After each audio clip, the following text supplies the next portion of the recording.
성도 여러분 안녕하세요. 오늘도 아침 예배에 찾아오신 성도님들을 진심으로 환영합니다. 오늘은 요한 웨슬리에 대한 말씀의 마지막 시간입니다.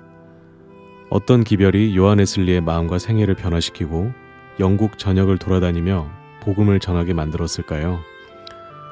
우리는 어떤 기별 안에 들어와 있어야 요한 웨슬리와 같은 경험을 할 수 있을까요? 이 시간 성령께서 그 경험으로 인도해 주실 때 간절한 마음으로 받게 되는 귀한 시간 되시길 바랍니다. 이제 기도하겠습니다. 하늘에 계신 아버지, 아침 예배로 인도해 주심에 감사드립니다. 하나님의 사랑을 더 깊이 알고 깊은 관계 속에서 우주의 왕이신 하나님께서 저희의 구원을 위해 힘써 일하고 계시고 곁에서 지켜 보호하여 주심을 잊지 않도록 도와주시옵소서. 요한 웨슬리의 믿음이 저희 모두에게도 필요합니다. 그 믿음의 힘으로 살아가게 도와주시고 말씀이 마음 깊숙이 새겨져 사탄의 공격에 흔들리지 않는 믿음으로 하나님을 붙잡고 살도록 인도하여 주시옵소서. 저희 스스로 만든 잘못된 생각과 감정의 틀로 인해 주님이 주신 의의 길에서 이탈하지 않게 도와주시옵소서.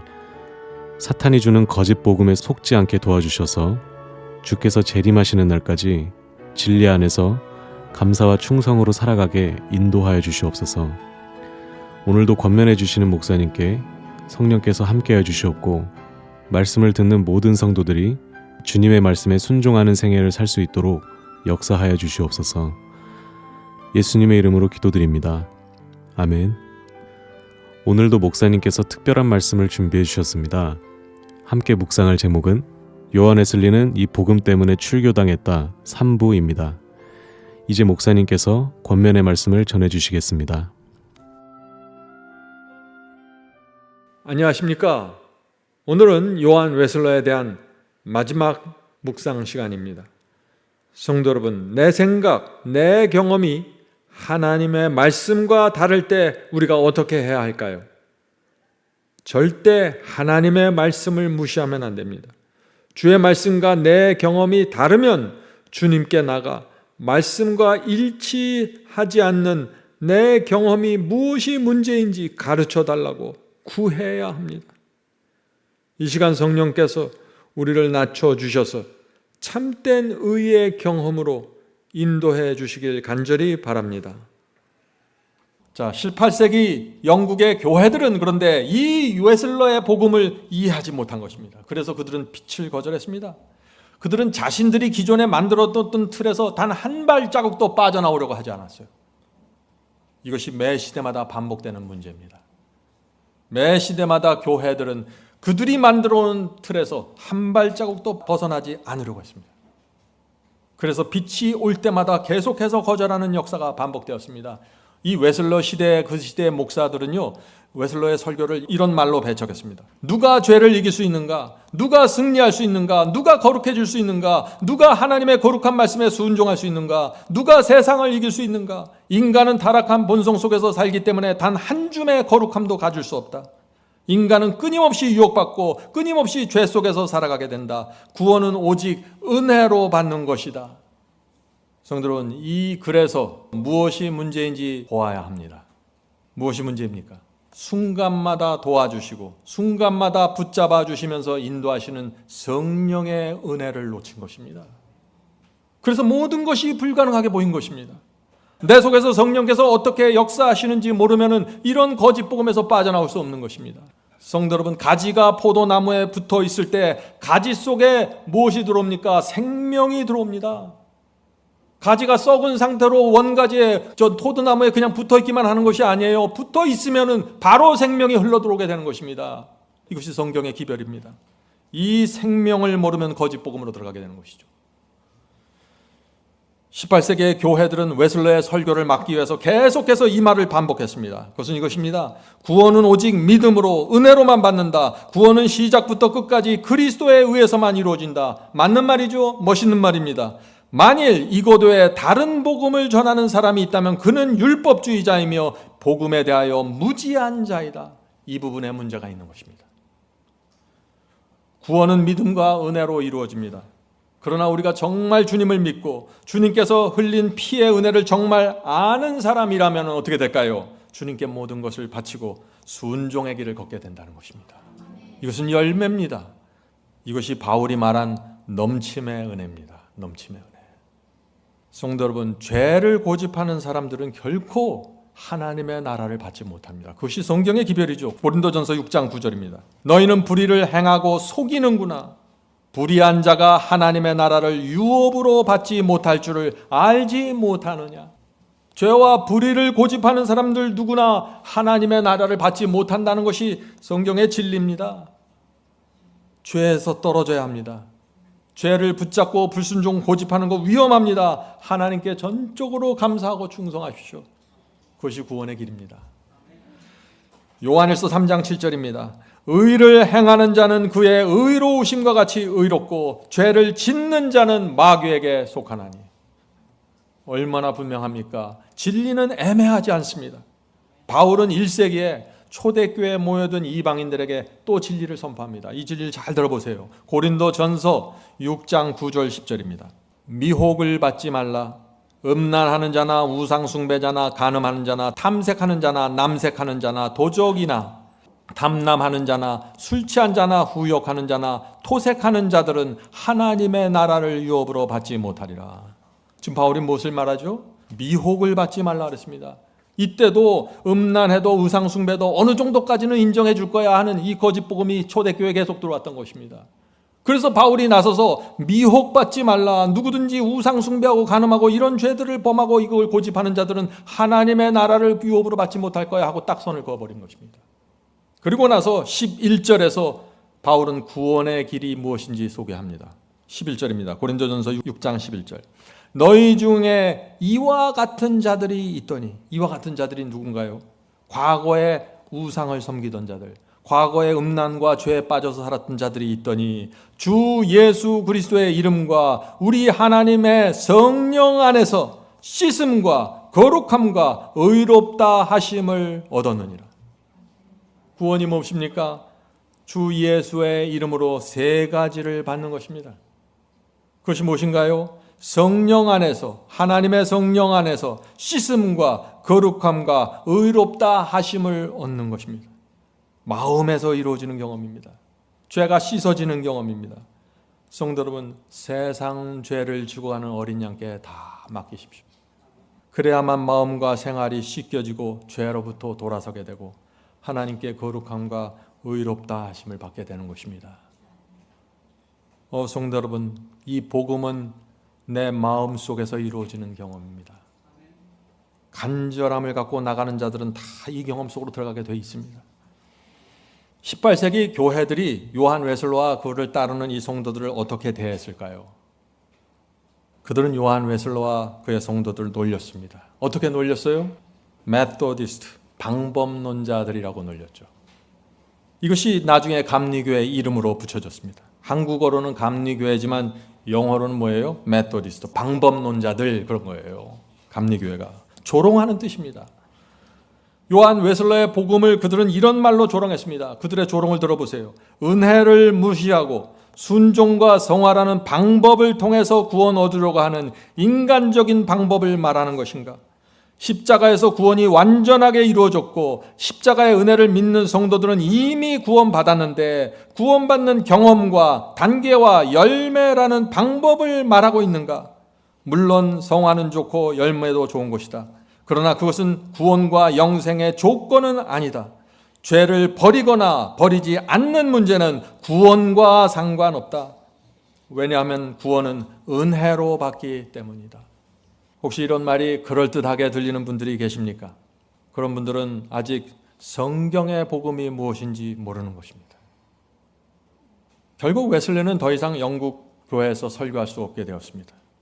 교회가 설교단을 내주지 않았고 웨슬리는 밖으로 나가게 돼서 들판이나 공원, 잔디밭, 공사장, 광산, 시장을 돌아다니면서 설교하기 시작했습니다. 웨슬리가 설교할 때마다 많은 사람들이 눈물을 흘리면서 그렇다면 우리가 어떻게 해야 구원을 받을 수 있습니까? 라고 외쳤습니다. 그 당시에 모든 사람들은 전부 예정론으로 구원받고 믿기만 하면 구원받는다에 다 들어가 있던 사람들입니다. 그들 앞에서 너희들은 변화되어야 된다, 중생해야 된다, 회개해야 된다, 성화해야 된다, 이 기별을 계속해서 강조하는 것입니다. 그래서 이 수많은 사람들 마음속에 큰 고민이 생겨버린 것입니다. 그 당시 영국 교회가 전하는 그 설교를 받을 것인지 요한 웨슬러의 설교를 받을 것인지 이 시대의 사람들은 결정해야 됐던 것입니다. 결국 요한 웨슬러와 그의 복음을 받은 성도들은 출교당했습니다. 하나님께서는 요한 웨슬러라는 한 사람을 일으켜서 이 성화 승리의 복음을 전하려고 했지만 그 당시의 교회들은 결국 자신이 만들어 놓은 그 틀이 문제입니다. 항상 인간이 만들어 놓은 그 틀에서 한 발자국도 벗어나지 않았고 빛을 거절했습니다. 웨슬러의 설교를 막으려고 이상한 소문을 퍼뜨렸고 결국 출교시켰습니다. 성도 여러분, 이것이 감리교의 시작입니다. 그들이 출교당한 이유가 무엇입니까? 성화와 완전한 굴복의 기별을 전했기 때문입니다. 왜 완전히 중요한가요? 이 완전한 굴복의 기별을 받지 못하면 항상 내 속에 죄를 갖고 있고 불순종을 갖고 있고 성령을 대적하는 것이 합리화되게 되어 있습니다. 조심해야 됩니다. 안경을 벗어야 됩니다. 진리에 순종하기 위해 노력하고 악에 저항하기 위해서 투쟁하는 것은 율법주의가 아닙니다. 이것은 진실한 신앙입니다. 성도 여러분, 진심으로 회개하고 주님을 사랑하게 되면 순종은 무거운 짐이 되지 않습니다. 이 순종의 기별을 두려워하지 마세요. 감사와 기쁨으로 순종의 길을 갈 수 있습니다. 어떤 핍박이나 고난도 그들이 가는 길을 막을 수 없는 것입니다. 그러나 여전히 사도들이 전한 복음은 정확하게 세워져 있습니다. 야고보서 2장 20절입니다. 행함이 없는 믿음은 죽은 것이라. 단순하죠? 산을 옮길 만한 믿음이 있다고 고백하면 무슨 소용이 있습니까? 돈을 사랑하고 옆에 있는 사람도 용서하지 못하는데 믿음이 무슨 소용이 있습니까? 성도 여러분, 행함이 없는 믿음은 죽은 것입니다. 입으로 공언하는 믿음은 아무런 가치가 없습니다. 행동이 있고 결정이 있어야 됩니다. 아무리 믿음으로 구원받고 십자가의 은혜에 감사한다고 말하지만 무슨 소용이 있습니까? 십자가의 피의 권세가 죄를 몰아내지 못하는데 내 속에서. 예수님과 삭개오의 대화를 보아야 합니다. 우리는 그 두 분의 대화 속에서 구원이 무엇인지 보게 되는 것입니다. 누가복음 19장 8절 9절입니다. 삭개오가 서서 주께 여짜오되 주여 보시옵소서, 내 소유의 절반을 가난한 자들에게 주겠사오며 만일 네 것을 토색한 일이 있으면 4배나 갚겠나이다. 이것이 삭개오의 회개였습니다. 이것이 믿음의 행함입니다. 이 고백이 삭개오 입에서 나오자 예수께서 삭개오에게 구원을 약속해 주십니다. 예수께서 이르시되 오늘 구원이 이 집에 이르렀으니 이 사람도 아브라함의 자손이미로다. 성도 여러분, 진리를 똑바로 보아야 합니다. 주님을 믿으면 주님을 믿는 사람처럼 행하면서 살아야 된다는 것입니다. 요한복음 8장 39절입니다.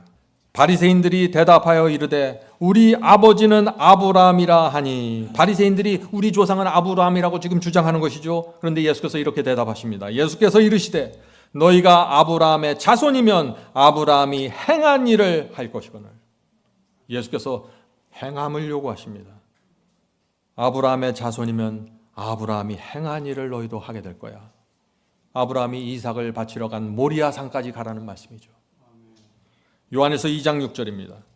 그리스도 안에 거한다고 하는 자는 그의 행하시는 대로 자기도 행할지니라. 언제 예수께서 믿음만 강조하셨습니까? 예수께서는 믿음을 말씀하셨고 행함도 같이 말씀하셨습니다. 이것이 1세기의 복음입니다.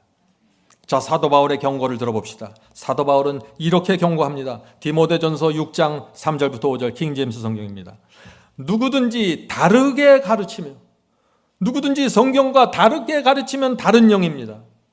아무리 온유 겸손하게 보여도 성경과 다르게 가르치면 다른 영이라는 것입니다. 이것을 정확하게 짚어야 됩니다. 누구든지 다르게 가르치며 건전한 말씀 곧 우리 주 예수 그리스도의 말씀과 경건함에 대한 교리와 일치하지 아니하면 그는 교만해서 아무것도 아는 것이 없고 다만 질문과 언쟁만을 좋아하는 자니 거기서 시기와 다툼과 악담과 사악한 의심이 생겨나며. 얼마나 단순합니까? 주의 말씀과 일치하지 않고 경건하게 살라는 교리에 일치하지 않으면 그 사람은 교만한 자라고요. 복음에 대해서 아무것도 모르는 자라고요. 왜냐하면 성령의 역사를 모르기 때문이죠. 그런 사람들은 질문만 많이 하고 논쟁만 좋아한다고요. 여러분들 그런 분들 보셨어요?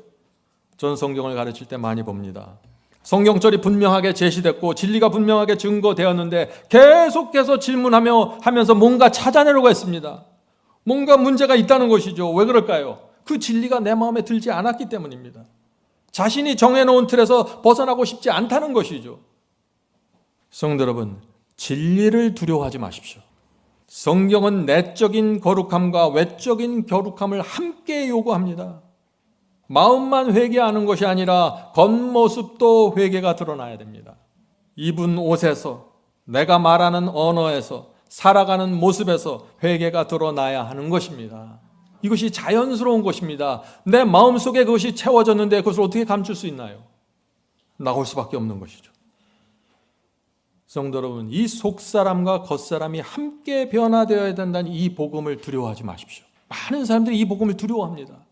진리가 정확하게 세워져야만 하나님께서 영광 받으시고 그리스도의 십자가가 높이 들어지게 되는 것입니다.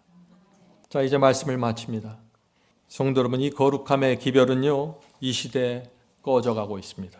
예수께서 재림하실 때가 가까이 오면 가까이 올수록 마귀는 이 거룩함의 기별을 치밀하게 치열하게 공격할 것입니다. 그러므로 여러분이 이 거룩함으로 인도하는 복음과 설교가 들려올 때 그것을 소중하고 감사한 마음으로 받으셔야 합니다. 죄의 종으로 사는 것을 두려워하고 순종의 종으로 사는 것을 두려워하면 안 돼요. 많은 사람들이 순종의 종으로 사는 것을 두려워합니다. 어떻게 그렇게 삽니까? 그러면서 죄의 종으로 사는 건 즐거워해요. 참 이상합니다. 성경의 표준과 원칙을 높이 들어올리는 설교를 소중히 여기고 사랑하셔야 됩니다. 진리는 분명합니다. 편견의 안경을 벗으십시오. 오늘날 기독교회를 채우고 있는 이 편견의 안경을 벗어내려놔야 됩니다. 그래야 진리가 정확하게 보입니다. 진리는 이것입니다. 요한일서 5장 4절 5절. 무릇 하나님께로부터 난 자마다 세상을 이기느니라. 세상을 이기는 승리는 이것이니 우리의 믿음이니라. 예수께서 하나님의 아들이심을 믿는 자가 아니면 세상을 이기는 자가 누구냐? 믿음이 무엇입니까? 세상을 이기는 것입니다. 고린도후서 9장 8절입니다. 하나님이 능히 모든 은혜를 너희에게 넘치게 하시나니 이는 너희로 모든 일에 항상 모든 것이 넉넉하여 모든 착한 일을 넘치게 하려 하심이니라. 성령께서 우리 모두를 이 넘침과 평안의 복음으로 인도해 주시길 제가 간절히 바랍니다. 하늘에 계신 저희들의 아버지, 저희에게 평안의 복음을 허락해 주시옵소서. 저희가 세상 죄를 지고 가는 어린 양을 바라보게 도와주시옵소서. 더 이상 내가 내 죄를 지고 내 짐을 지고 걸어가지 않도록 성령께서 저희의 눈을 열어주시옵소서. 어린 양 그리스도를 믿음으로 바라보게 도와주시고 저희 모든 삶을, 저희 모든 생각과 고집과 편견을 어린 양 그리스도께 넘겨드릴 수 있도록 역사해 주시옵소서. 더 이상 내 의를 세우지 않도록 붙잡아 주시옵소서. 하늘에 계신 아버지, 주님의 사랑과 자비 속에 깊이 들어가길 원합니다. 그 속에서만 저에게 소망이 있습니다. 그 속에서 저희가 주 앞에 나가 완전하게 굴복할 수 있도록 축복해 주시옵소서. 완전한 굴복이 완전한 평안입니다. 주여 저희를 평안의 길로 인도해 주시옵소서. 성령께서 매 순간마다 역사하셔서 저희를 붙잡아 주시고 인도하실 때 굴복의 마음으로 따라갈 수 있도록 축복해 주시옵소서. 오늘 함께 예배드리는 성도들에게 함께하여 주시고 그들의 영적인 필요를 주께서 살펴주시고 공급해 주시옵소서. 좌절의 구덩이에 빠진 자들이 있습니까? 건져 주시옵소서. 주께서 저희의 인생을 인도해 주실 것을 믿으며 예수님의 이름으로 간절하게 기도드립니다. 아멘.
나도